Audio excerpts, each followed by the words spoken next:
Prontinho, começamos. Então, vamos lá, né? Vamos primeiro saber quem é essa pessoa aqui que está na frente de vocês, que vai trazer um pouco dessa temática tão importante, tão difícil de ser falada, difícil de ser acolhida. Então, de que lugar que eu falo, né? Bom, eu sou psicóloga, sou tanatóloga, né? O que é isso? Tem gente que fala que palavrão é esse. A tanatologia é o estudo da morte e do morrer. Então, eu tenho essa especialização. E a gente abrange nesse estudo cuidados paliativos, o próprio suicídio, tudo que envolve a morte. Falou que tem morte, a tanatologia aí abarca. E é também uma área não só da psicologia, mas ela é de múltiplos olhares, inclusive do direito, antropologia, sociologia, várias áreas. Eu sou psico-oncologista também,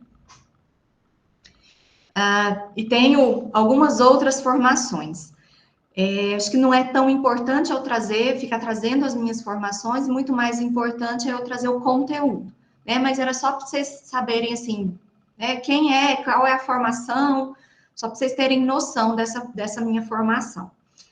E eu sou, assim, uma estudiosa, apaixonada pela vida e amo estudar as questões que envolvem as perdas e o luto. Credo, Leda, né? Tem muita gente que fala assim, credo, que estranho, que mórbido.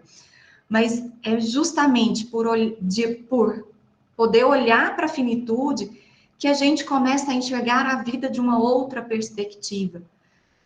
A finitude, ela vem para mostrar para a gente que existe vida. Enquanto existe vida, a gente precisa vivê-la da melhor forma possível.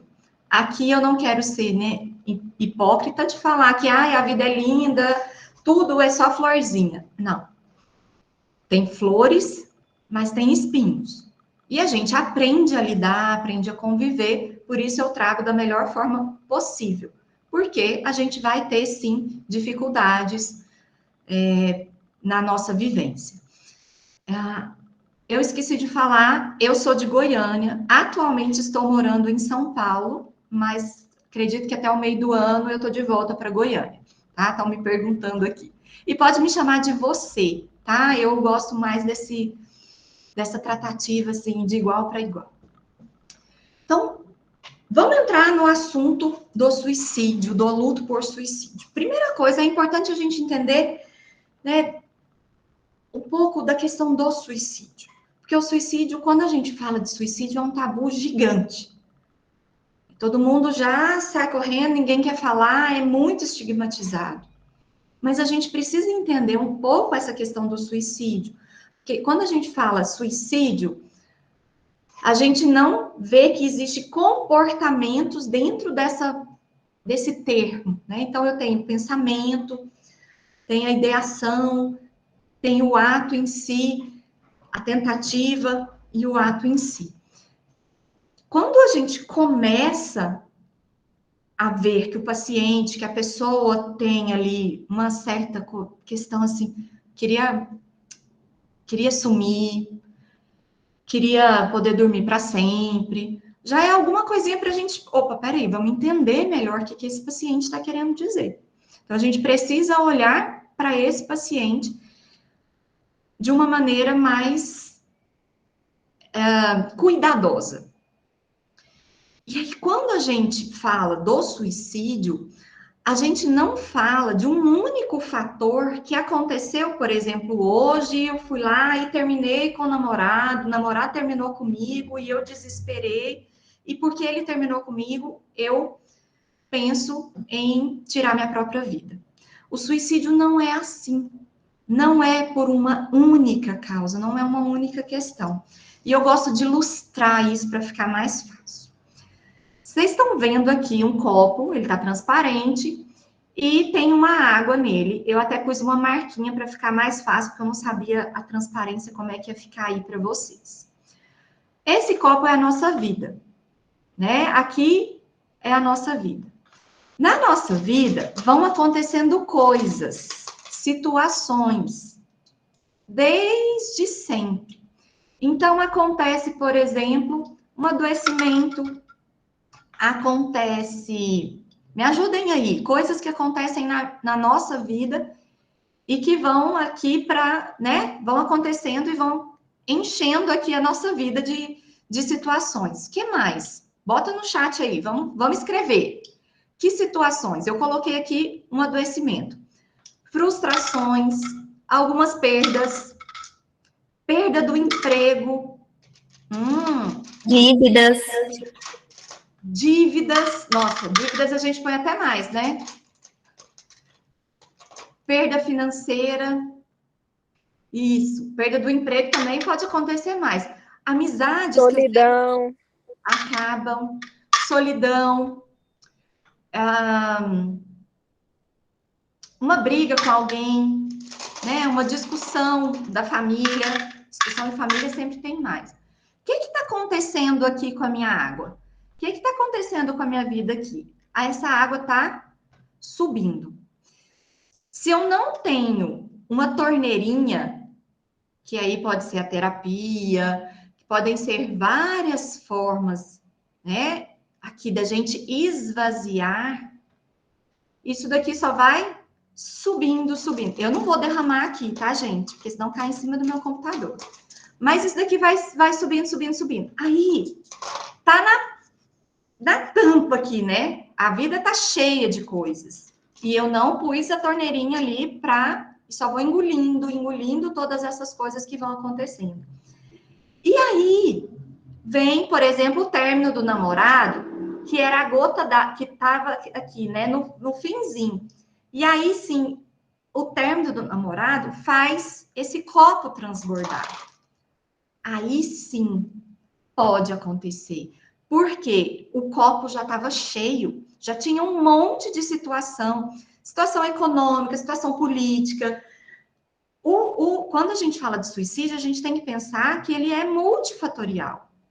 Não é uma única situação, uma única pessoa que vai ser culpado, que vai ter responsabilidade nesse ato da pessoa tirar a própria vida. Tá? Então, o copo transborda não é só porque o namorado terminou, mas é porque estava cheio de coisa, o namorado terminou e transbordou. Estou dando um exemplo do namorado, gente, mas pode ser várias outras coisas. Tá? Inclusive as coisas que vocês foram colocando aqui. As desilusões, as perdas, perda de emprego, perda financeira. Tudo isso pode ser ali a gota d'água para transbordar. Então, a gente nunca olha para o suicídio como um único fator ou um culpado. E não tem culpado. Não tem quem é culpado. Tem vários fatores que influenciam, tá? Isso eu quero que fique bem claro para vocês.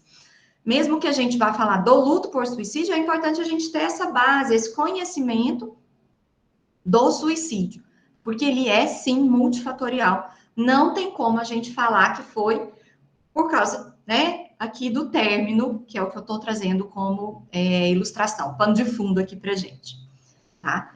E quando existe um suicídio, quando acontece uma morte por suicídio, centenas de pessoas são impactadas, mas uma média de 5 a 10 pessoas são impactadas de forma profunda, né? Se acontece um suicídio, né, ali no ambiente de trabalho, na escola, na faculdade, enfim, impacta ali centenas de pessoas, impacta as pessoas que estão ali que ficam sabendo. Mas a família, as pessoas mais próximas são impactadas com uma profundidade muito maior. E, sim, a morte por suicídio, ela é um fator de risco e um fator complicador para o processo de luto. Tá? Isso, os estudos mostram, comprovam, sim, que é um fator de risco e um fator complicador. A gente vai esmiuçar isso mais.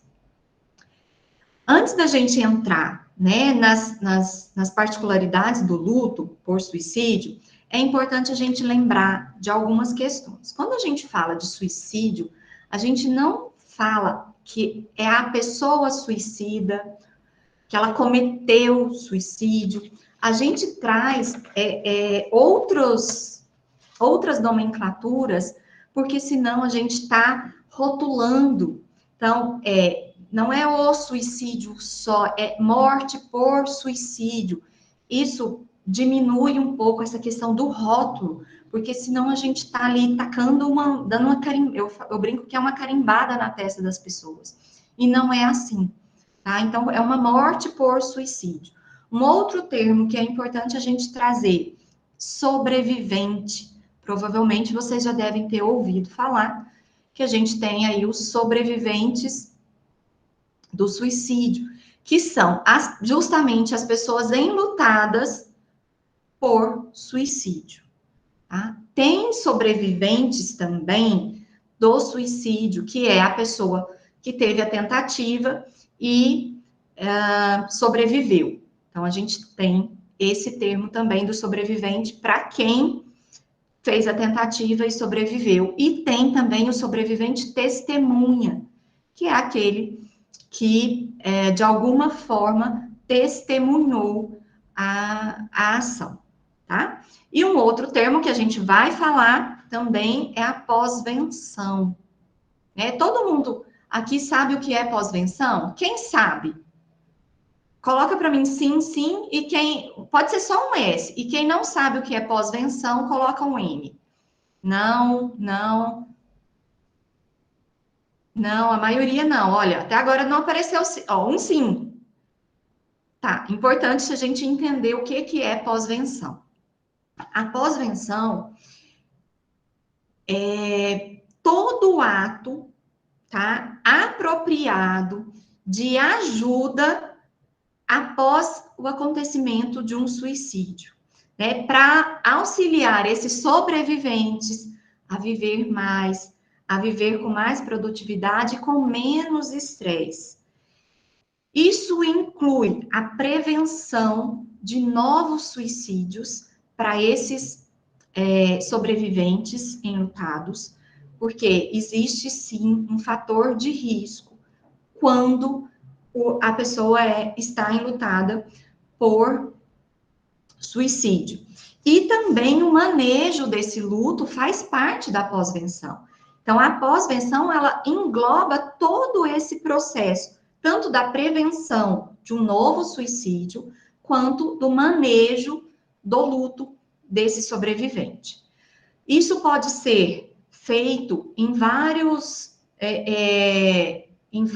níveis. A gente pode fazer isso, né? A nível individual ou a nível, por exemplo, na escola, né? Para a sociedade ali escolar, para a comunidade escolar, para a comunidade do ambiente de trabalho ou para o público em geral também, tá? Mas quando a gente fala da pós-venção, geralmente essas pessoas estão enlutadas por um suicídio, tá? Então, vai ser feito o manejo e a prevenção. Isso pode ser feito aí, como eu falei para vocês, em vários níveis, em várias esferas, tá? E o que a gente precisa olhar?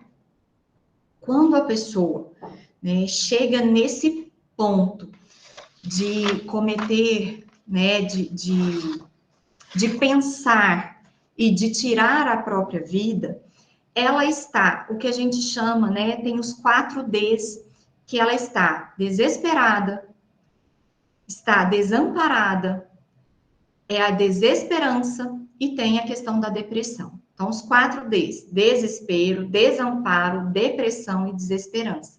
Tá? Esses são termos até da própria Organização Mundial de Saúde. E a gente tem os 3 Is, que é quando a gente fala que a dor, ela é insuportável, ou seja, não está dando conta, a pessoa não está dando conta mais de aguentar, ela é interminável, parece que aquela dor nunca mais vai acabar, e ela é inescapável, a pessoa não consegue encontrar outra saída, outra alternativa, que a gente muitas vezes fala de visão de túnel, não sei se vocês já ouviram esse termo, né, a visão de túnel, ela não consegue achar outra saída. É só é só tirar a própria vida, que é a saída que ela consegue enxergar. Por isso, da importância da gente sempre falar, da gente trabalhar a prevenção e falar, sim, claro que tem as questões que a gente fala, o que a gente fala, o que não fala. Por exemplo, a gente não tem que falar de meios, divulgar fotos, divulgar formas que a pessoa utilizou para morrer, nada disso a gente pode falar, porque é uma questão de cuidado para que não aconteça, né, um efeito de outras pessoas também tirarem a própria vida. E aí, quando a gente fala, né, do paciente enlutado por suicídio, além desse fator de risco, fator complicador pelo tipo de morte, né, que é uma morte muito violenta, é uma morte geralmente repentina e violenta, existem os fatores vergonha, fator culpa, a rejeição, a estigmatização, o isolamento, julgamento, a busca do porquê, essa questão do próprio risco, né? E as pesquisas mostram que o luto por suicídio, ele tende a ser mais longo do que luto por outros tipos de morte. E o luto por suicídio, ele também tem uma maior probabilidade do luto ser complicado. Agora vamos, né? Eu trouxe aqui essas particularidades e agora a gente vai falar dessas particularidades para ficar mais fácil aí para vocês visualizarem e entender. Antes, quero saber como é que tá aí para vocês. Estou indo muito rápido, não tô. Vamos conversar um pouquinho para vocês, né? Se tem dúvida até agora. Como eu estava falando, eu nem vi o chat aqui, se vocês colocaram alguma pergunta. Os 3 Is já voltou? Aham, insuportável, interminável, inescapável. Ok, é isso mesmo. Tem alguma pergunta?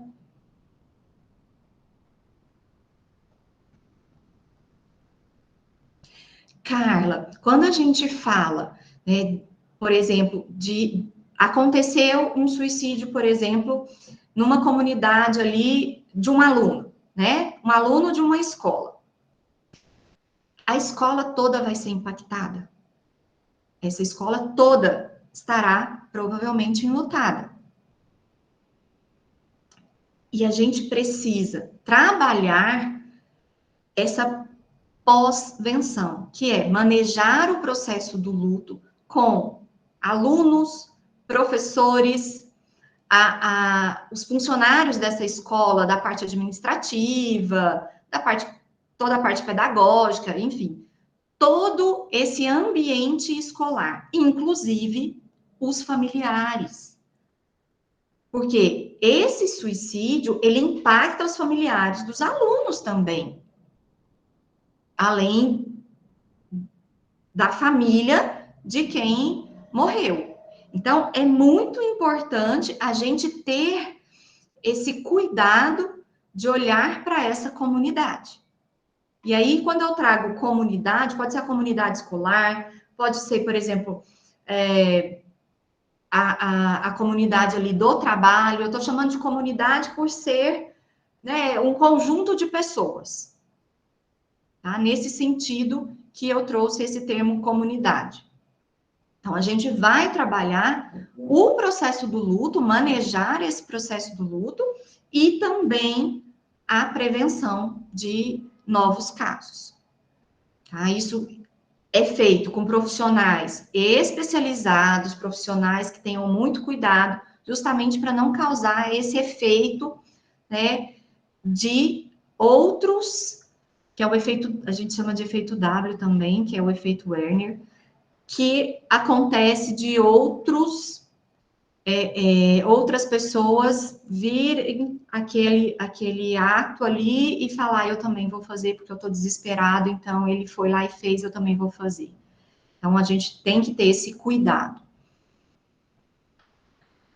Acredito que agora ficou mais fácil ficou mais claro, né, Carla? A Carla falou que sim. Ótimo. Mais alguma dúvida, pessoal? Mais alguma coisa que não tenha ficado tão clara?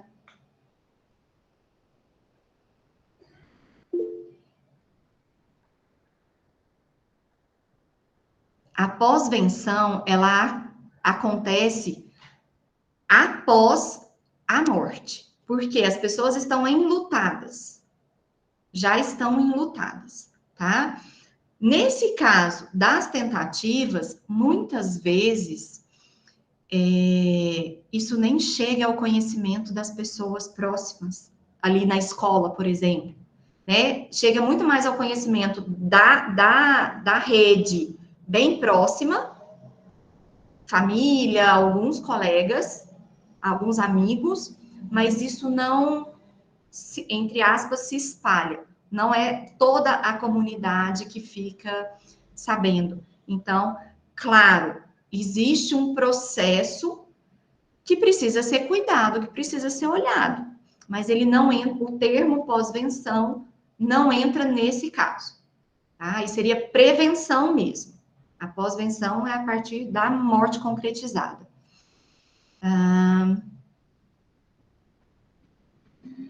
Alguém levantou a mão? Não, abaixou? Parece que eu tinha visto alguém com a mão levantada, abaixou. Alguns casos que quando há um caso de suicídio na família. Flávia, justamente por essa questão que eu trouxe do risco de outros suicídios dentro da família, porque é um fator, o suicídio, ele é um fator complicador. O tipo de morte, ele é complicador, porque ela é violenta, geralmente repentina. Então, isso é um fator complicador para o processo do luto. E aí, claro, tem outros fatores que são complicadores. Por exemplo, né, o tipo de morte, a relação com essa pessoa que morreu, né? Qual era meu vínculo com essa pessoa? Quem ela era? O quão significativa ela era para mim? Como eram essas nossas relações?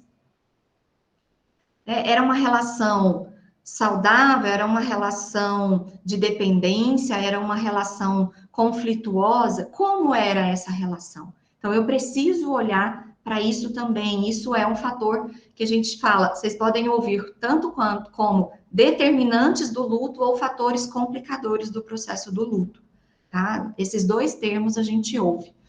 Então, a questão, né, perguntou da religiosidade, né, a Vanessa perguntou, a própria questão do apoio social, o apoio familiar, o apoio de uma religião, de uma espiritualidade, isso tudo pode ser fator complicador ou, inclusive, protetor. Né? Em alguns casos, a religião vem como fator protetor, em outros, vem como fator de risco, fator complicador. E aí a gente tem que analisar cada caso.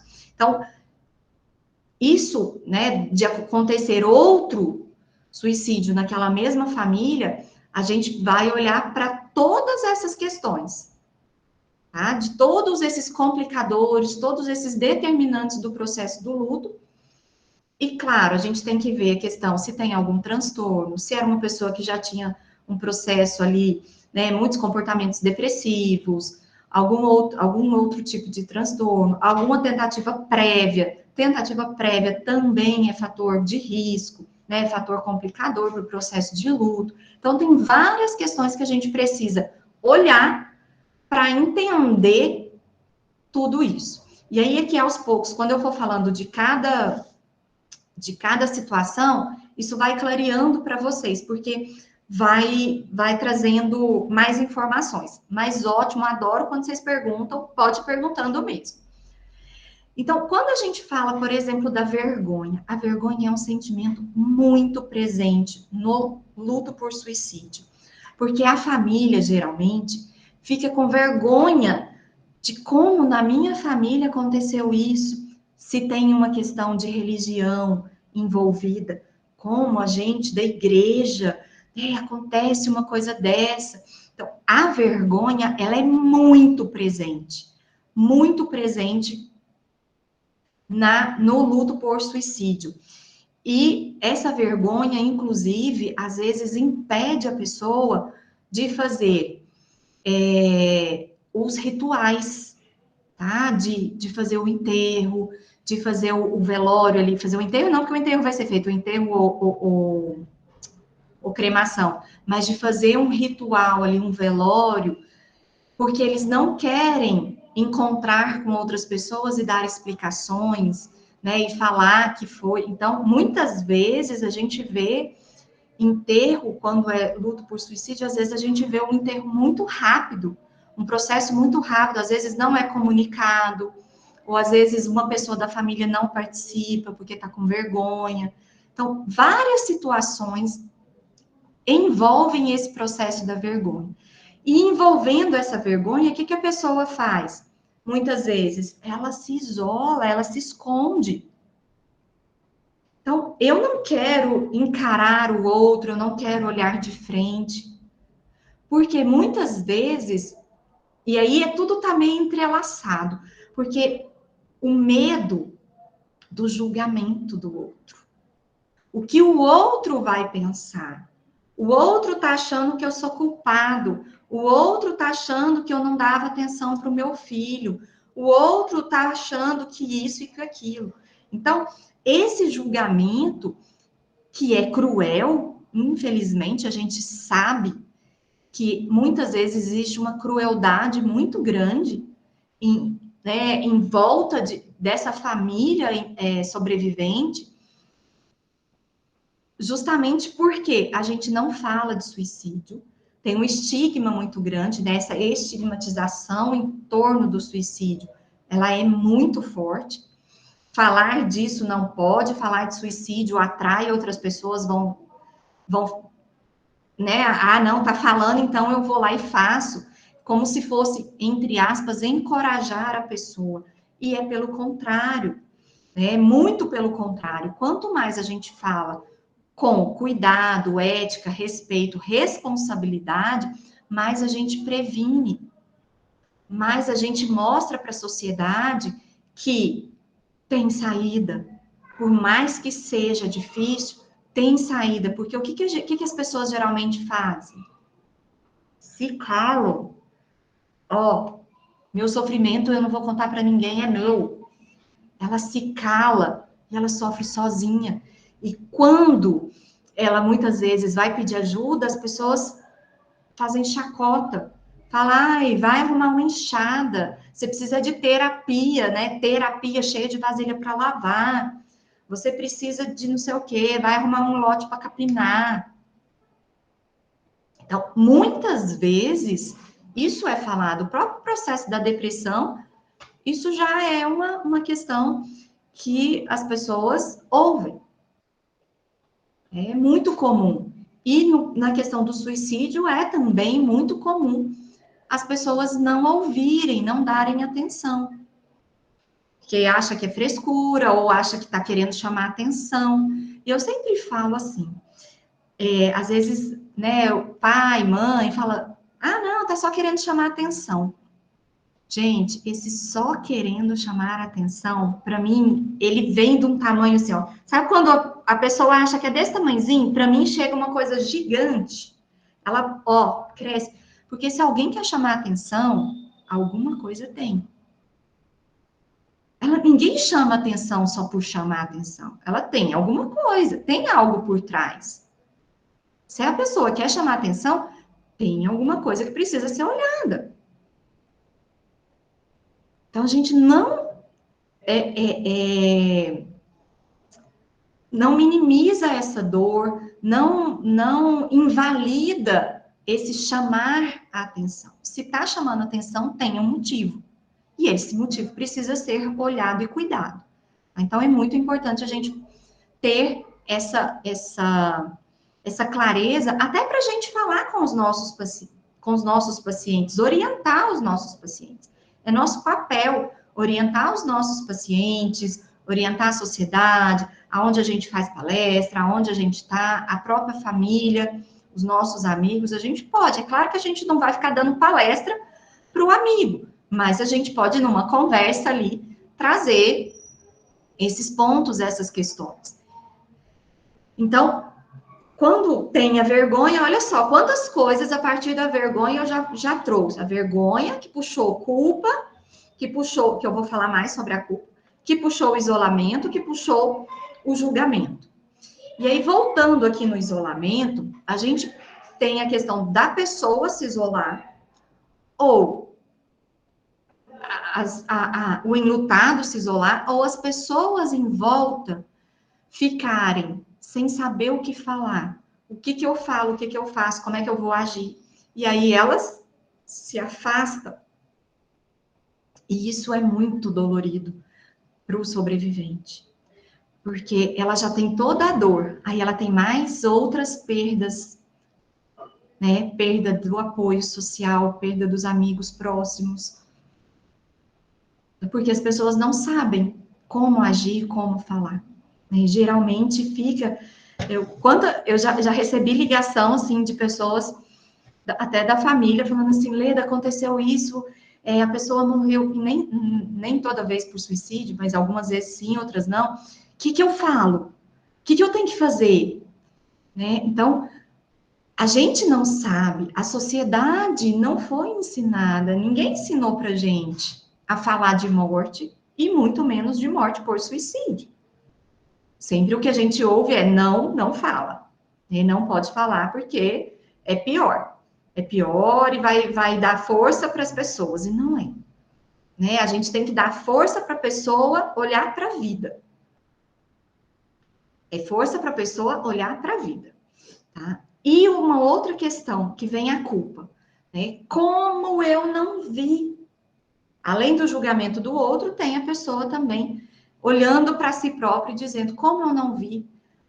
Como que eu, mãe, que estou aqui do lado, eu esposa, eu marido, eu amigo, eu profissional. Gente, a classe profissional que mais tem suicídio, vocês sabem qual é?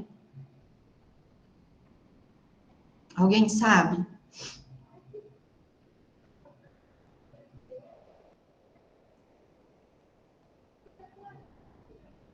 Exatamente, os médicos. A área da saúde, a medicina. Exatamente. É a classe que mais morre por suicídio. Então, o que eu estou querendo trazer com isso? Que não é falta de conhecimento, não é falta de estudo, é dor, é desespero, é desamparo. Então, a pessoa está sem enxergar mais nenhuma saída. E aí vem a culpa da família. Como eu não vi médico bem-sucedido, ou então, vem outros julgamentos assim também. Nossa, mas ele tinha tudo. Como que ele fez isso? Tinha tudo. Tinha tudo o quê? Se tivesse tudo, não teria feito. E, tem casa, tem roupa, ganha bem, é bem-sucedido, é bonito, é bombado, sei lá, é cheio de namorada, ou é bem casado, tem uns filhos maravilhosos, tananã, tananã, tem dinheiro, não passa dificuldade financeira. Mas e lá dentro? Eu falo sempre assim, ó, no coração e na mente. Lá dentro. O que estava faltando? Estava faltando alguma coisa. Então falta alguma coisa. Às vezes falta um sorriso, às vezes falta um carinho, às vezes falta uma mão estendida. A gente não sabe. E olha só, não é um copo que vai enchendo ao longo de uma vida inteira e um monte de problema está aqui dentro. Então a gente precisa olhar para o suicídio, para todas essas questões, com muito cuidado, com muita responsabilidade. Por isso a importância tão grande de se falar.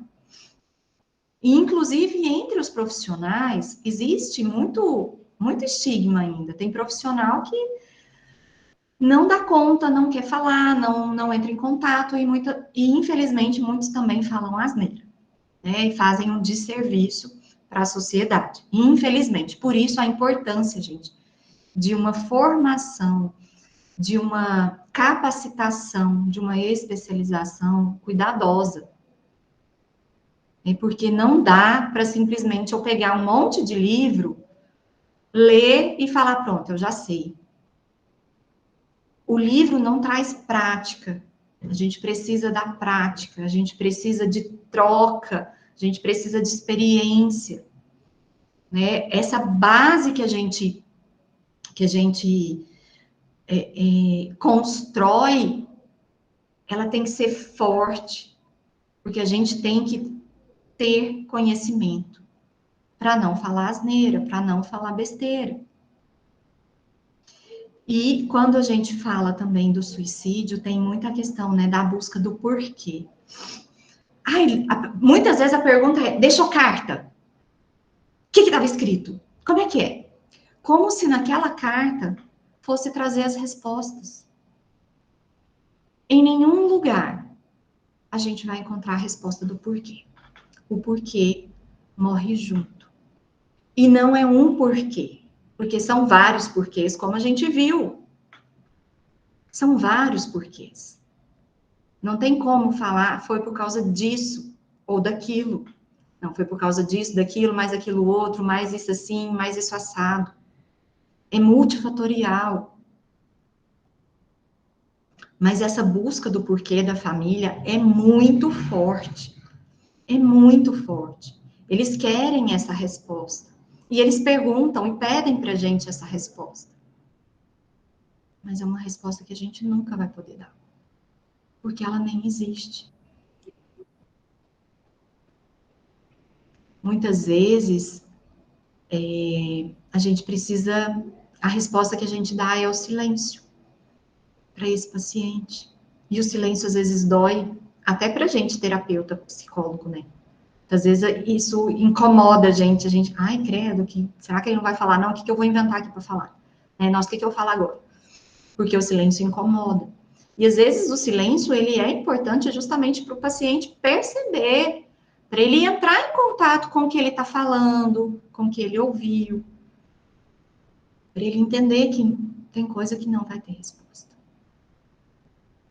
E não tem como a gente afirmar o que foi. E mais importante do que ele encontrar uma resposta, é ele entender esse processo que o suicídio é multifatorial. Vocês podem usar isso daqui com o paciente de vocês. Ah, aqui eu pus o post-itzinho para marcar, mas se vocês atenderem presencialmente, não precisa, e se for. E pode colocar, quando eu faço em palestra, geralmente eu coloco alguma coisa embaixo, tipo um prato, uma travessinha, alguma coisa, e deixo o copo transbordar, tá? Para mostrar. E aí, por exemplo, nas palestras, o que eu faço? Cada um vai pondo uma bolinha. Eu vou dando as bolinhas e as pessoas vão colocando. Porque isso fica mais palpável para a pessoa. Fica mais fácil dela compreender. Tá? Então, usem e abusem desse formato aí, inclusive, né, nas sessões com os pacientes. Dá para fazer isso tranquilamente. Tá? Então, essa busca do porquê, ela não vai ter uma resposta, tá? Deixa eu voltar aqui e ver o que vocês perguntaram para depois eu continuar. É mais comum a pessoa que chega a morrer por suicídio falar, tipo, anunciar, ou normalmente elas não falam. Então, Rita, o que acontece? Às vezes, a pessoa fala claramente, tá? Às vezes ela fala claramente. Às vezes, ela dá sinais. E às vezes ela não fala. Os estudos, né, mostram, as pesquisas mostram que a maioria fala. Só que Vamos pensar, gente. Pensem aí, cada um de vocês, na família de vocês. Se alguém chegar para vocês e falar assim: olha, o fulano ou a fulana tá falando de se matar. O que vocês vão pensar? Agora, com certeza, um profissional que sabe, talvez vocês já comecem. Ah, então vamos olhar isso. Ou se, por exemplo, alguém chega ali para algum familiar da Jéssica e fala para a Jéssica: Jéssica, então, essa vida tá horrível, eu não sei se eu fico aqui mais tempo, não. Não tô dando conta, não sei o quê. Será que a gente, enquanto senso comum, vamos tirar esse nosso lado de entendimento profissional, a gente, enquanto senso comum, a gente vai ficar dando trela? A gente vai falar, você é bobo, para com isso, não sei o quê, não. E fala um monte de coisa. Ou, às vezes, a pessoa dá algum sinal no sentido de falar, ah, eu vi esse filme tal, que falava esse filme tal, e aí a pessoa foi lá e se matou e pulou do prédio e fez não sei o quê. E essa ideia aí me chamou bastante atenção. Pronto. E saiu e não falou nada. Se eu não sei de nada, se eu não vejo nada, nenhum outro sinal, eu vou perceber? Não vou. Talvez tá falando do filme, pronto. O momento que foi falado isso para mim. E aí, muitas vezes, a pessoa fala assim: mas ele me falou, e eu não vi. Você só consegue enxergar agora porque aconteceu. Os sinais, eles não são tão claros muitas vezes, porque esse quebra-cabeça, ele não está montado. Agora o quebra-cabeça está montado. Depois que eu errei o gol, eu consigo entender, né? O meu técnico consegue lá entender, eu consigo entender o que foi que eu errei. Agora, antes, eu não vou conseguir entender por que eu vou errar o gol. Então, o sinal, a gente não consegue enxergar, ele não é claro para a gente se a gente não está pensando nisso. O foco, depois que acontece, é o suicídio. Então, tudo eu agora vou conectar a questão do suicídio, mas antes eu não conseguia fazer essa conexão.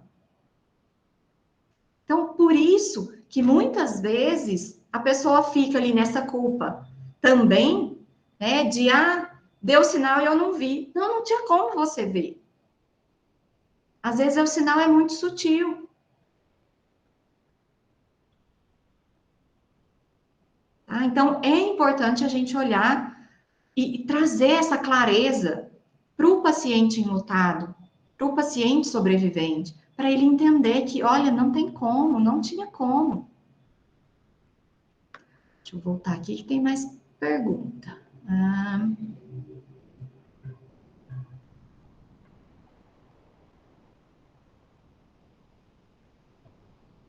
Profissionais da saúde, com a pandemia gravou. Conheci uma pessoa. Ai, deixa eu só ligar o. Esqueci. Ligar a bateria. Deixa eu ler aqui esse próximo. Eu conheci uma pessoa que estava super bem e feliz no domingo, contou vários planos e sonhos, e 2 dias depois tirou a própria vida. Fiquei em choque, não entendi nada. É justamente o que a pessoa está vivendo ali dentro, só ela sabe, só ela entende. Ela se mostra de um jeito, mas por dentro ela está dilacerada. Tá? Infelizmente, as pessoas conseguem planejar, executar situações, de deixar tudo pronto, né, de documentação, de tudo, para não dar, entre aspas, aqui, trabalho para a família, tá? E fica normal ali, age como se nada tivesse acontecendo, e no dia planejado, eles, infelizmente, morrem. Nas intervenções, podemos usar essa ilustração tipo copo para a pessoa entender o processo do suicídio. Sim, com certeza pode usar, Carla. Com certeza.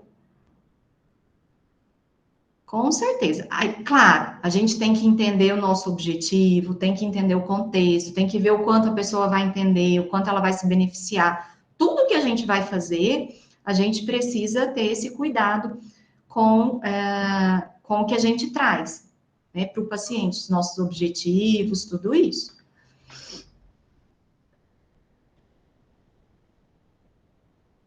Por que que temos que deixar claro que não há um porquê? Não é que a gente tem que deixar claro que não há um porquê, mas não tem um porquê, e aí a pessoa às vezes quer esse porquê. E ela vai ficar nessa busca incessante. Ela não vai sossegar enquanto não tiver achar um porquê. Muitas vezes, nessa busca do porquê, existe a culpabilização de alguém. Eu preciso achar um culpado para eu ficar mais tranquila, para eu me sentir bem, bem entre aspas, né? Então, muitas vezes o porquê, em alguns casos, vem atrelado a essa questão de achar um culpado. Tá? Não é que a gente tem que deixar falar para a gente não vai falar assim, ó, não tem porquê. Não, nunca, né, gente? A gente não vai falar isso. A gente tem que mostrar que são vários fatores e que não existe um porquê só, que é justamente aqui nessa atividade que a gente fez. Não existe um porquê só. Existem os fatores, né, que já aconteceram e existe ali o fator, né, que é a gotinha d'água. Foi só a gotinha d'água, mas o copo já estava feio ou cheio. Estava feio mesmo, né? Ato falho aqui, mas estava feio e cheio. Porque o feio, né? Muita dor, muita angústia, muita tristeza, muita frustração, muita coisa ali que a pessoa foi guardando. E o quanto é importante, né, ter ali a torneirinha, a válvula de escape dessas dores. E quanto mais a gente vai acumulando dores, mais o nosso copo vai enchendo e uma hora ele transborda. A gente muda de assunto? Não muda de assunto, não. Tem que continuar conversando e dar ouvidos. Agora vocês já sabem que não tem que mudar de assunto. Acontece também do enlutado ficar se perguntando se a pessoa não pensava em mim? Sim. A sensação do abandono, raiva dessa pessoa aqui. Como que você, né? Muitas vezes a gente vê no velório, como que você fez isso comigo? Como que você abandona? Como que você me larga assim? Então, a gente vê uma raiva e um sentimento muito forte de se sentir abandonado, tá? De não se sentir amado, de não se sentir abandonado, justamente porque morreu e largou tudo do jeito que, né, de chamar a pessoa de covarde.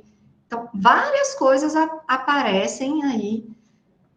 Existe diferença entre pensamento e ideação? Sim, tá? O pensamento a gente usa muito mais nessa questão pensei em dormir e não acordar mais. A ideação ela já fica mais forte, tá? Isso já vem mais concretizado.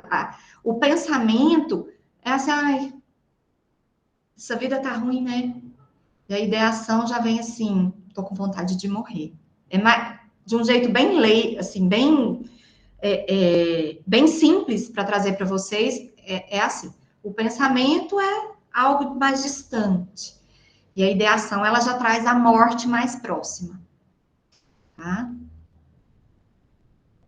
Deixa eu ver o que mais aqui. Porque uma pessoa, acredito que é enlutada, se organiza toda antes e depois tira. O que acontece? Uma pessoa, quando ela pensa em morrer, muitas vezes ela pensa em como vão ficar as pessoas, como vão ficar os familiares. Então, existe o planejamento.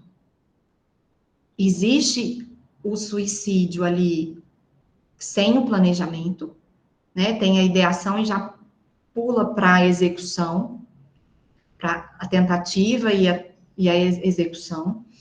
E tem o que é planejado, inclusive, não só como vai acontecer, mas planejar e organizar documentação, organizar todos os trâmites ali para a família, tudo para minimizar na cabeça da pessoa, a ideia seria minimizar o sofrimento de quem está ficando, tá? De deixar menos problema para ela resolver depois.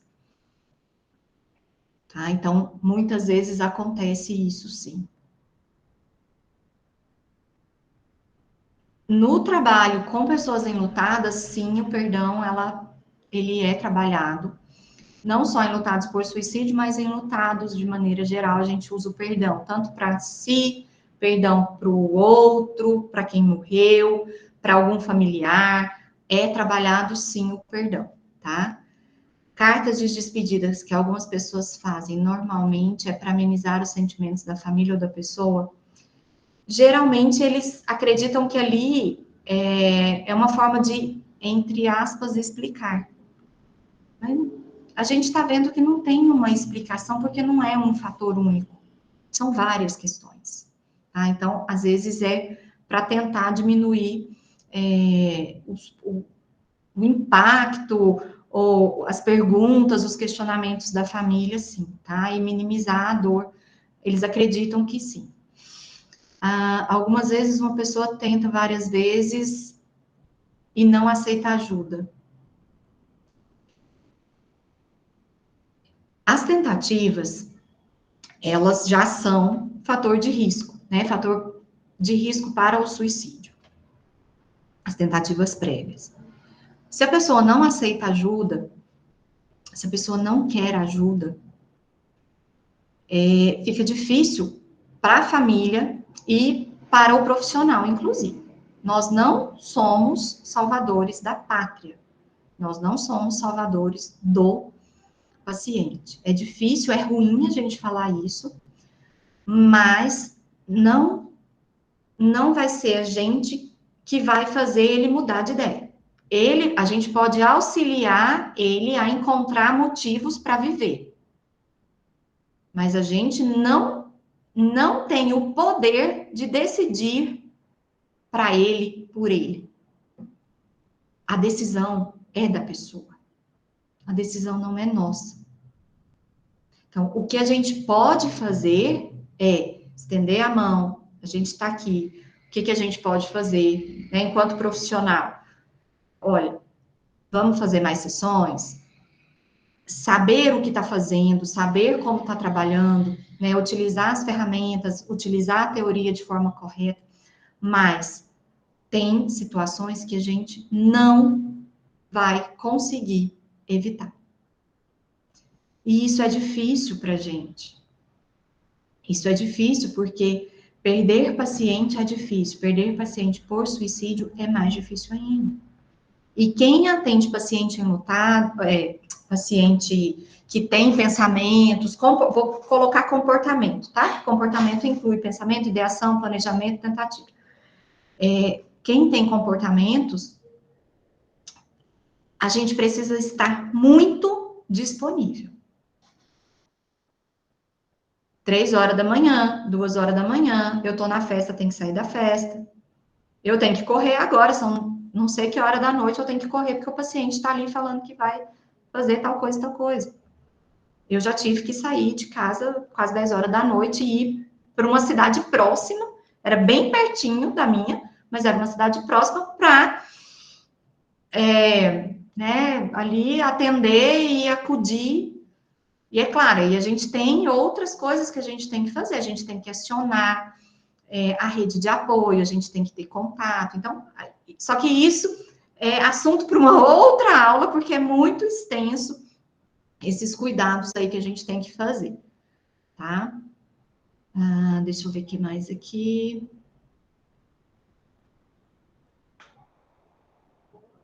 Sim, não é em último caso, não. Não é em último caso. Tem ideação, já vamos pensar no psiquiatra. Olha, preciso que você busque auxílio do psiquiatra. Precisa entrar com a medicação também. Se tiver plano, então, quase que você já vai de mão dada lá com o paciente no psiquiatra. Tá? Então, precisa sim da intervenção do psiquiatra. Vai precisar de intervenção medicamentosa, sim. Tá? Só a terapia, gente, infelizmente, não funciona. A gente precisa trabalhar em conjunto. Tá? É mão dada com outros profissionais. E Priscila não é em último caso. Como trabalhar com uma pessoa que tem ideações, porém não tem apoio familiar, como pai e mãe, e tem poucos amigos e não conta muitas situações. Quando falo de apoio, os pais não acreditam, fala da filha e diz que é para chamar a atenção, porque se quisesse morrer, não cortaria os braços e sim passaria logo a navalha na garganta. Tive uma experiência como essa em meio à minha parentela. Então, Ingrid, eu já falei quase tudo aqui, né? Nesse olhar para o familiar que não acredita. Precisa de um apoio, sim, profissional. É um apoio psicológico, apoio psiquiátrico, tá? Tem que ir, é importante. A gente pode, gente, inclusive, assim, tem materiais que a gente pode buscar, que a gente pode oferecer, que a gente pode mostrar. Eu gosto muito, tem um vídeo, ele é do Carlinhos Brau, que ele fez até na turma passada da pós eu passei. Não, foi da pós de fenomenologia. Que ele fez para a campanha do Setembro Amarelo. Só vocês colocarem campanha Setembro Amarelo, Carlinhos Brau. Ela é ótima. É ótimo. É assim, se arrepia de assistir.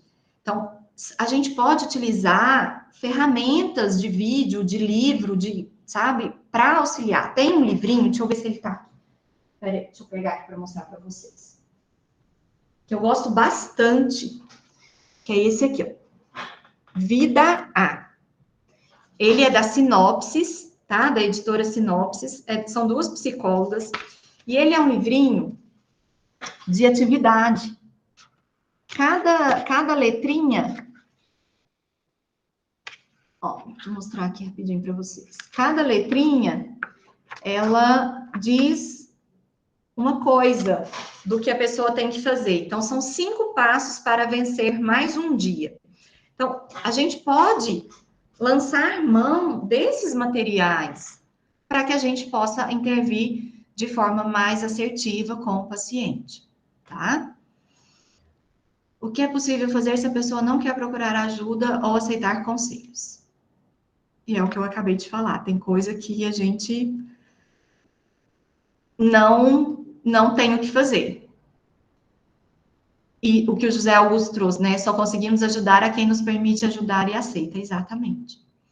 Como trabalhar em meio à família, em meio disso que escrevi acima.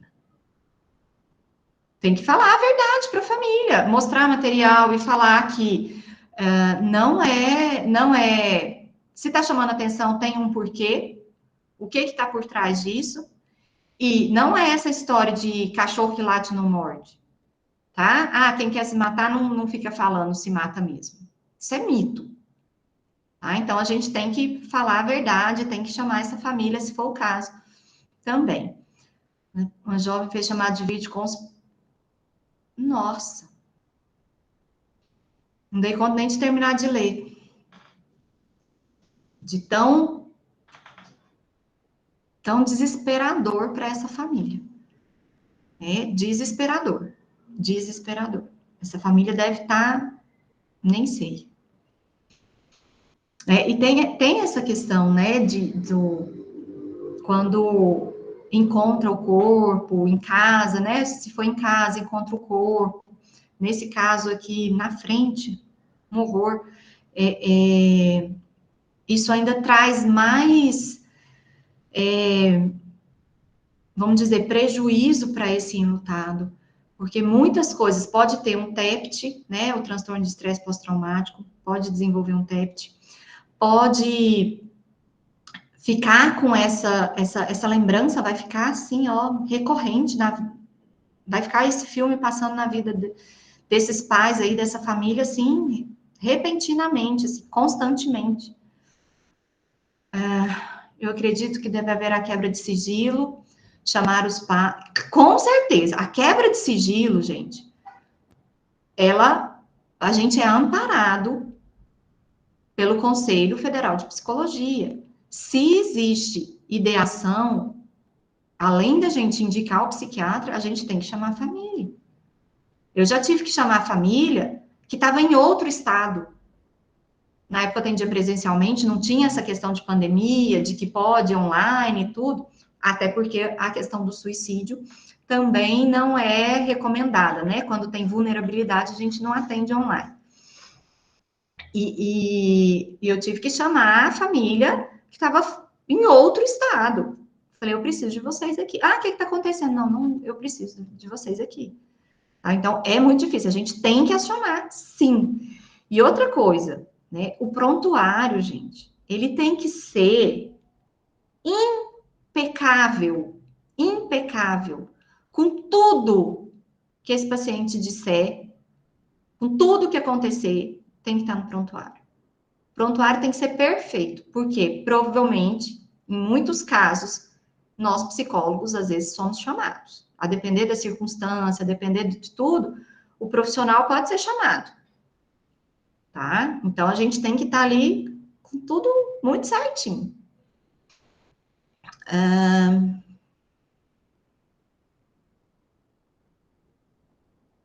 Eu falo de uma intervenção psiquiátrica, de um resguardo para não forçar uma intervenção em um hospital. Prisão temporária. Gente, olha só. Né? Quando a gente fala de uma intervenção mais severa, é uma internação, não é prisão. Se a gente fala que a gente está aprisionando, olha só o estigma em cima disso. Não é prisão, é cuidado. Tá? E é claro que não é nos moldes de hospital psiquiátrico vulgo manicômio, como a gente conhecia. Tá? A gente precisa olhar para como está sendo essa intervenção. E muitas vezes a intervenção acontece. Houve, por exemplo, uma tentativa e a pessoa foi para o hospital para ser ali, né, socorrida.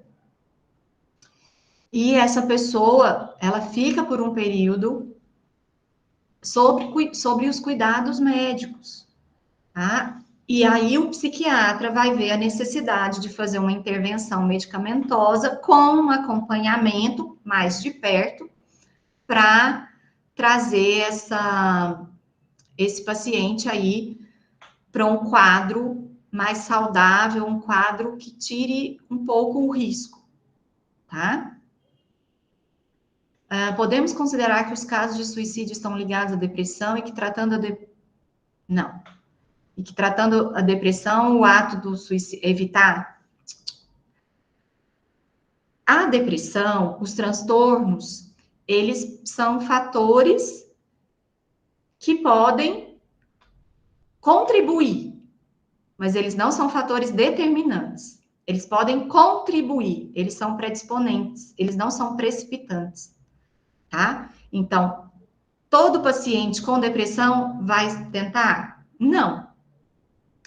Toda pessoa que morreu por suicídio tinha depressão? Não.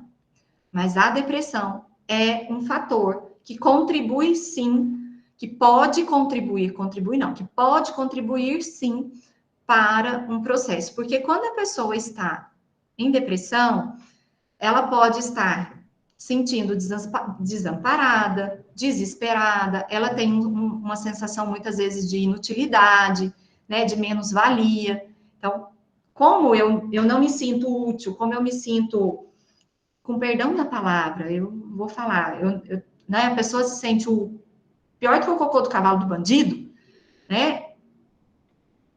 Ela não vê o motivo para viver.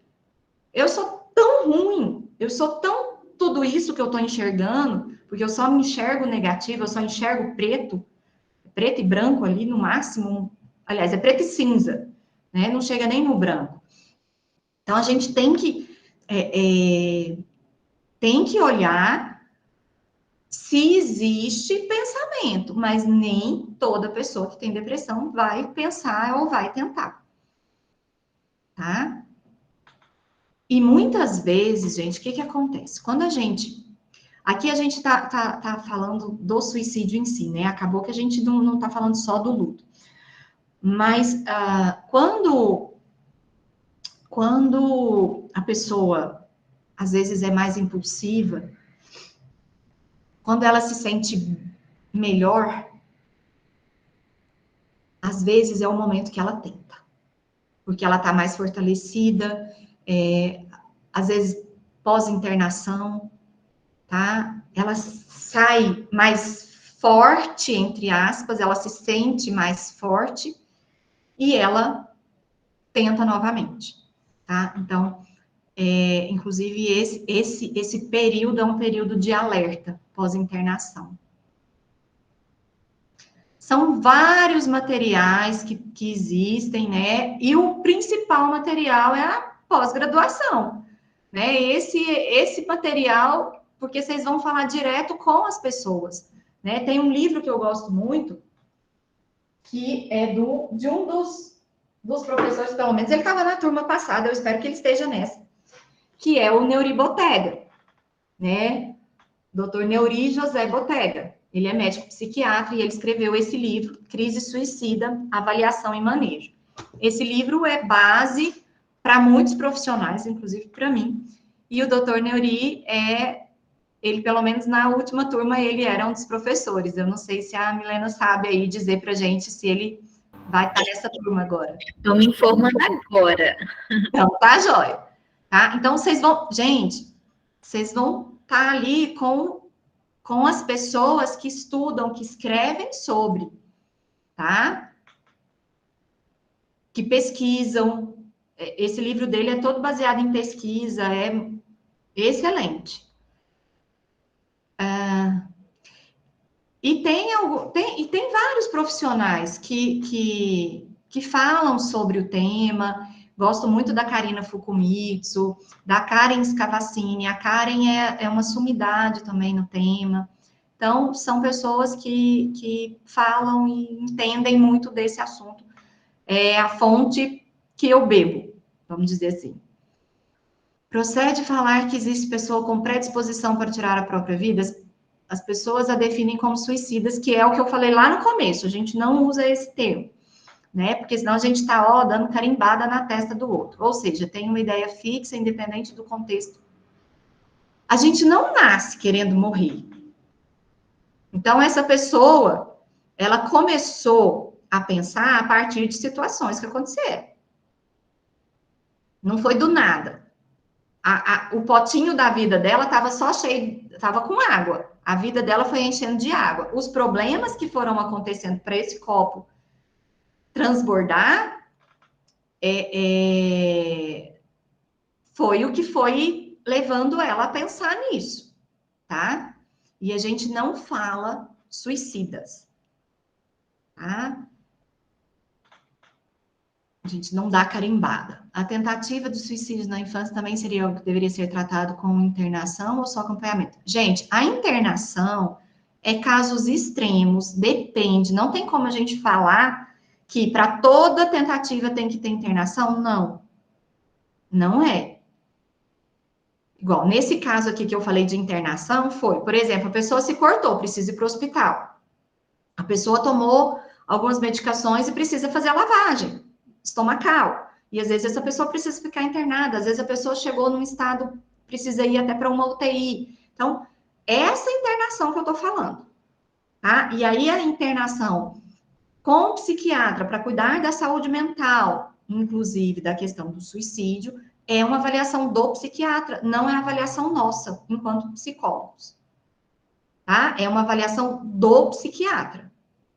No caso de criança, o psiquiatra também vai avaliar, ver como é que é, porque hoje a gente tem situações que não só de passar, de fazer a internação, de ficar ali numa clínica, mas tem internação que a gente chama de internação dia. A pessoa passa o dia na clínica, volta para casa, faz as atividades, faz as terapias, volta para casa, ou algum período, ou algumas horas. Então, existem várias possibilidades. Isso é de acordo com cada pessoa e de acordo com cada profissional, tá? Não tem como a gente colocar todo mundo no mesmo balaio.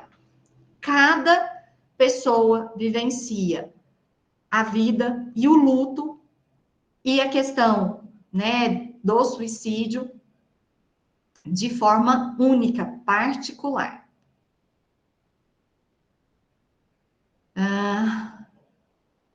Qual a maior dificuldade em trabalhar a dor do enlutado por suicídio? Nossa, Débora, qual a maior dificuldade? Não sei te falar exatamente qual a maior dificuldade. Eu acho que a dificuldade vem quando a gente não tem bagagem, quando a gente não tem conhecimento. Se a gente não tem bagagem, se a gente não tem conhecimento, a gente não tem segurança para atender e vai ficar tudo difícil. Ouvir a narrativa, né, de como foi, de como aconteceu, porque muitas vezes a pessoa vai vir contar de como encontrou, tudo isso. Da pessoa aderir ao tratamento, né, ao tratamento da psicoterapia e, inclusive, o tratamento, se necessário, se tiver alguma ideação, algum planejamento de suicídio ali, né, também do tratamento psiquiátrico. Então, a gente precisa olhar cada paciente. Cada paciente é único, a história dele é única. E a gente lida com esse paciente de forma única. A gente não lida com todo mundo igual. Não tem como, cada história é diferente. E a gente tem dificuldade, sim, se a gente não tem embasamento teórico, embasamento, não tem uma supervisão, se a gente não tem um processo terapêutico nosso também em dia, tá? Eu falo que esse tripé, gente, ele é, assim, fundamental. Ele é fundamental. Sem conhecimento, sem a própria terapia e sem supervisão, a gente não faz com segurança, a gente não faz com qualidade. Paula, não sei te responder. Vai ficar gravado? Vai ficar disponibilizada essa aula? Não vai? Está sendo gravada sim, tá? Eu só não sei informar quando nós iremos disponibilizar ela. Tá. Mas a gente informa. Tá, joia. Vou ler só aqui o que a Thaís falou e a Ana pode falar. E se o paciente que está passando pelo luto também tem essa.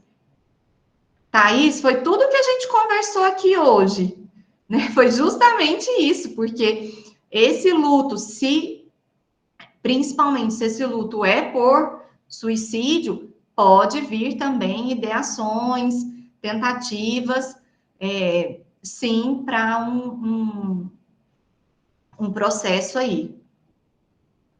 É um livro, Renata, o Vida A é um livro, tá? É da editora Sinopsis. Ana Cantanhede. Eu estava aqui.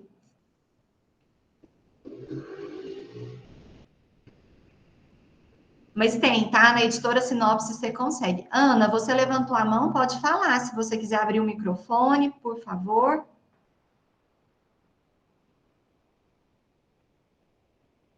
Será que ela levantou a mão? Pode ter sido sem querer.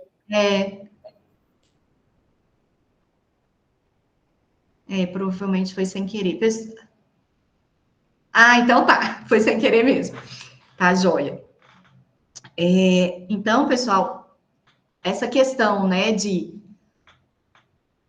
dessa tentativa de ideações, de planos, a partir de um luto por suicídio, ela é real, sim, pode acontecer, pode desencadear. Por isso, a pós-venção, ela é tão importante, né? O que é a pós-venção? Lembrando, né, é o manejo do luto e ações de prevenção de um novo suicídio, né? Dessa família aí.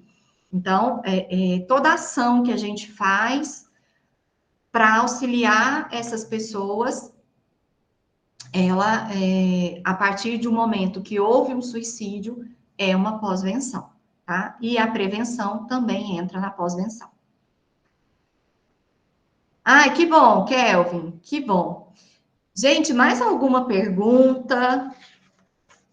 Porque já trouxe todas essas particularidades, né, do luto por suicídio. A gente foi falando de várias coisas aqui, a gente já está aqui há 1 hora e...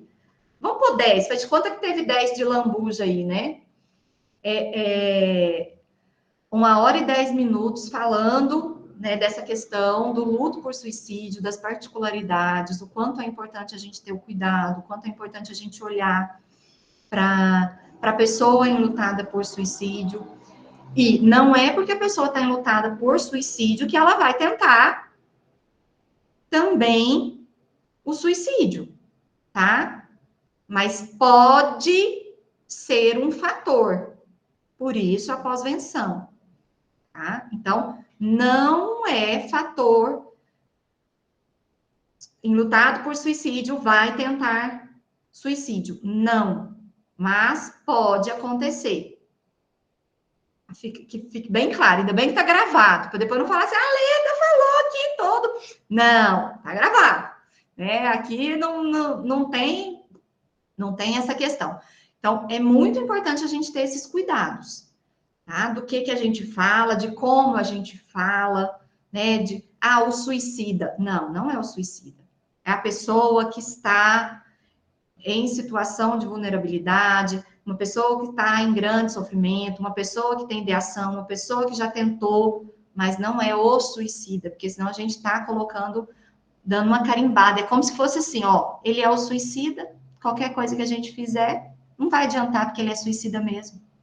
Entende? Então, não dá para a gente trazer isso, nossa, fica até desconfortável, né? Quando eu trago essa palavra, os suicidas, esse termo, assim, é muito ruim, porque dá uma sensação que a pessoa não tem jeito mais, né? Igual quando a gente fala o bipolar, não, gente, é uma pessoa que tem um transtorno, ela não é aquilo, ela não é aquilo. O comportamento dela, sim, ela tem comportamento suicida, mas ela não é o suicídio, ela não é o suicida. Isso é muito importante, tá? Da gente olhar para o outro com esse carinho, com esse cuidado, porque o outro é um ser humano em sofrimento. E sofrimento muito grande. A gente viu os 4 Ds e os 3 Is, né? O quanto é difícil. A pessoa não consegue achar solução e acha que não tem outra solução, que o tempo não vai trazer nenhum benefício, tudo é muito difícil.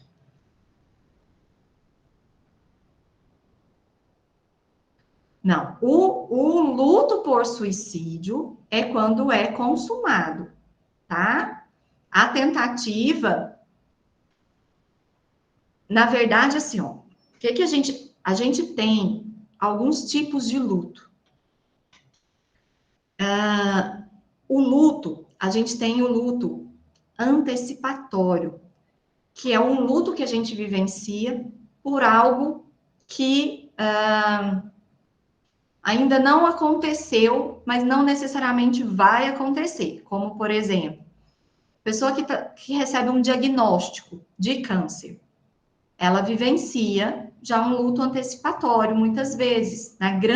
Quase que 100% das pessoas vivenciam um luto antecipatório, até pelo estigma também do tema.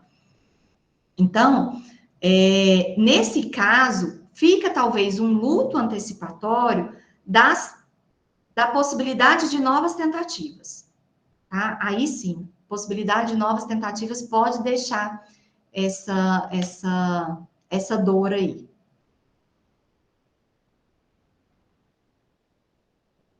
Deixa eu ver se tem mais alguma coisa. Não, não tem. Milena, tem alguma coisa aí que a gente precisa reforçar? Sim, sim, sim. A senhora já tem mais alguma coisa para falar? Alguém tem mais alguma pergunta? Não, para mim tá ok, e assim, me coloco à disposição também, gente. Eu sou sempre muito receptiva, muito aberta. Pode me procurar no Instagram ali, Leda Milazzo com 2 Es, PC, igual pizza, lembra da pizza? Leda Milazzo, PC. Pode me mandar mensagem, eu estou aberta aí para responder dúvidas, o que vocês precisarem. A Jéssica Marques está com a mãozinha levantada. Quer falar alguma coisa, Jéssica? Não vi. Ou foi sem querer também? Eu só ia perguntar, porque ela falou no início, a Leda falou no início, sobre o luto complicado, né? Que tem uma tendência maior do enlutado por suicídio viver um luto complicado, né? Se ela podia explicar um pouquinho melhor sobre isso, né? Como diferenciar um luto saudável desse luto complicado, né? E por que, assim, já dá para entender o porquê que há uma tendência maior, né? De ser um luto complicado, mas se você puder falar um pouquinho mais na sua experiência sobre isso. Tá, Ju. Então, olha só, o luto, a gente diz de um luto natural, nos livros a gente encontra muito mais normal, tá? Luto normal, luto complicado. Eu gosto muito mais de usar o termo luto natural, porque é o luto que todo mundo vivencia, ele é natural, é esperado, né? A gente vivenciar esse luto. E isso não significa que a gente não vai chorar, que a gente não vai se entristecer, que a gente não vai sentir a perda, né? Todas essas dores aí, elas vão fazer parte do processo do luto. O luto, a gente não tem um prazo de elaboração do luto. Ah, Leda, em quanto tempo a pessoa elabora? Cada pessoa elabora num tempo. Não tem um prazo fixado que tem que ser nesse período. Mas a gente olha para a forma com que a pessoa está vivendo esse processo de luto, para a gente dizer se esse luto está partindo para um processo complicado, e também a gente olha aqueles determinantes, aqueles fatores complicadores que eu já citei. Então, quando a intensidade das emoções, dos sentimentos ali, a exposição de tudo isso é muito intensa, é muito frequente por um período muito longo, né? A pessoa não consegue, por exemplo, voltar ao trabalho, ela não consegue voltar ali a uma rotina minimamente saudável, minimamente natural, a gente já liga o alerta. Porque essa pessoa tá ali, só chora, só fala, ou ela finge também que nada aconteceu, também pode ser um fator de luto complicado, que é o luto inibido, por exemplo, o luto adiado, ou o luto crônico, né, que estão ali dentro desse luto complicado. Então, a frequência é muito grande, a intensidade é muito grande, ou não fala de jeito nenhum, vive a vida como se nada tivesse acontecido. Nossa, não aconteceu nada. Minha vida tá normal, vida que segue. Isso também a gente tem que estranhar e tem que olhar para tudo isso. Tá? Então, o luto complicado, a gente vai olhar para ele nesse nesses parâmetros, a intensidade, a frequência, a magnitude desses comportamentos dessa pessoa. Tá? E aí a gente vai olhar também os fatores determinantes desse processo de luto. É uma avaliação que a gente faz para poder falar que esse luto está indo para um luto complicado. Tá? Então, é uma avaliação, não é simplesmente eu falar assim, isso. Não.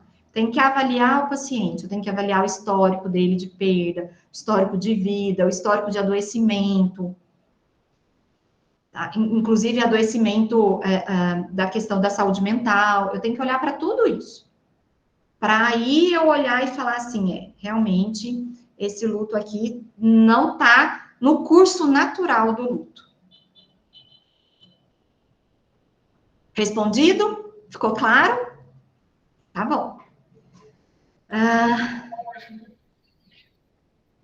Só tenho a agradecer por dedicar esse tempo para compartilhar com o nosso conhecimento. Gente, de coração, eu amo isso aqui. Eu amo falar, eu amo ensinar. É uma coisa que eu faço com todo o prazer do mundo. Vocês podem ter certeza. Grato por compartilhar. Assunto de grande relevância, gratidão por compartilhar. Que bom, gente. Fico muito feliz, né, de vocês. Que bom, Rosiane, de vocês terem, né, aprendido aí um pouco. Aqui, claro, é uma degustação, né, Milena? É uma degustação do que é a pós, né? Porque a pós é muito mais rica. A gente passa não só uma horinha junto, a gente passa aí, né, um dia e meio juntos em cada mês, né? São vários módulos e é muito gostoso mesmo. A senhora entrou na questão da pós. Aqui no Instituto Suassuna nós temos uma pós que fala justamente sobre isso, suicídio e luto. Né? Nós iremos agora para a segunda turma, a primeira já está formada, e a segunda turma iremos iniciar esse ano, tá? Então, são 22 meses. Para mais informações, vocês podem me mandar uma mensagem lá pelo WhatsApp mesmo, que eu posso pedir para a nossa equipe enviar o cronograma para vocês darem uma lida, para verem os assuntos que serão abordados, né? Porque, como a professora Leda falou hoje, é muito importante que quem trabalhe nessa área tenha um conhecimento, tenha uma bagagem, por ser um assunto tão delicado, né? Então, eu convido vocês a conhecer um pouquinho mais sobre essa pós. E agradeço também, né, a participação de todos vocês. Obrigada por estarem conosco até esse momento. Eu quero pedir para vocês abrir as câmeras para a gente poder tirar a nossa fotinha, a tradicional foto no final, para que a gente possa botar lá nas nossas redes sociais. Podem mandar o arroba de vocês, que eu vou tentar marcar todo mundo, tá? Vou tentar. E só compartilhando aqui o que a Daniela colocou, né, que ela é voluntária no CVV, que é uma outra fonte muito rica, né, para nos ajudar na questão do suicídio, tá? E muitas vezes tem esse pensamento de punir quem fica, né, o adolescente, mas ele está num sofrimento muito grande também, tá? Tem o sofrimento e tem essa questão, por isso que a gente tem que olhar cada caso, tá bom? Prontinho, vamos lá tirar nossa foto, todo mundo sorrindo. O pessoal está mandando mensagem, as mensagens estão ficando bem no rosto. É só abrir aqui, abre o chat, que aí você tira ou fecha ele. Pronto. Prontinho, gente. Muito obrigada, tá? Gratidão, e vocês me encontram na pós e nas redes sociais aí, no Instagram também, tá bom? Tá lá o arroba da professora Leda, tá bom? Para vocês acompanharem ela também nas redes sociais. E obrigada, Milena, também, né, por estar aqui com a gente, por esse suporte aí pra gente. Gente, eu amo participar das palestras. Várias palestras eu estou aqui monitorando, porque é sempre bom a gente aprender sobre um assunto, porque a área da psicologia é tão extensa, né, que tem coisas que a gente, às vezes, por exemplo, hoje, quando a Sara perguntou sobre pós-venção, né, quem não conhecia, vários falaram que não conhecia, então, sempre é bom a gente aprender, conhecer mais, estudar mais, porque tem muita gente precisando de suporte, precisando de ajuda, principalmente na pós-pandemia, né? A gente tem visto a quantidade. E só uma observação, quando a Sarah estava falando, eu lembrei, eu acompanho muito, não sei se o pessoal conhece, eu gosto muito de dorama, de programas asiáticos, e recentemente houve um caso de um cantor muito famoso de lá que se suicidou. E aí foi uma comoção imensa, né? De vários fã-clubes e tudo mais, mas várias pessoas que moram lá na Coreia falaram que isso para eles é uma coisa muito natural, é uma coisa muito do cotidiano deles e que eles não falam muito sobre isso. É como se fosse só mais um que foi. Eu fiquei com isso na cabeça, eu fiquei pensando vários dias, eu falei, meu Deus, aqui a gente já fica sentido quando vê uma notícia de alguém distante, como que uma sociedade ainda consegue viver assim e aceitar essas situações como se fosse algo normal. Por isso que a gente tem que levar em consideração a cultura, porque além de, né, essa questão multifatorial, entra a cultura. No Japão, também existe uma cultura de que se a pessoa não é bem sucedida e quebra, vamos dizer assim, né, quebrou financeiramente, existe muito os homens morrerem ali por suicídio justamente porque é vergonhoso um homem no Japão quebrar financeiramente. E aí é mais... como é que é a palavra que eles usam, gente? Eu esqueci. É como se fosse mais... Como se fosse mais digno do que estar vivo. Como se fosse mais digno. Tirar a própria vida do que ser um quebrado, né? Entre aspas aqui. Então, é muito, muito difícil. Bom, é isso, pessoal. Muito obrigada pela participação de vocês. Professora Leda, mais uma vez, muito obrigada. A senhora é um amor de pessoa. Aprendeu muito nessa noite. Obrigada por compartilhar o seu conhecimento conosco. E a vocês que nos acompanham, o Instituto Suassuna, eu falo em nome do Instituto, muito obrigada.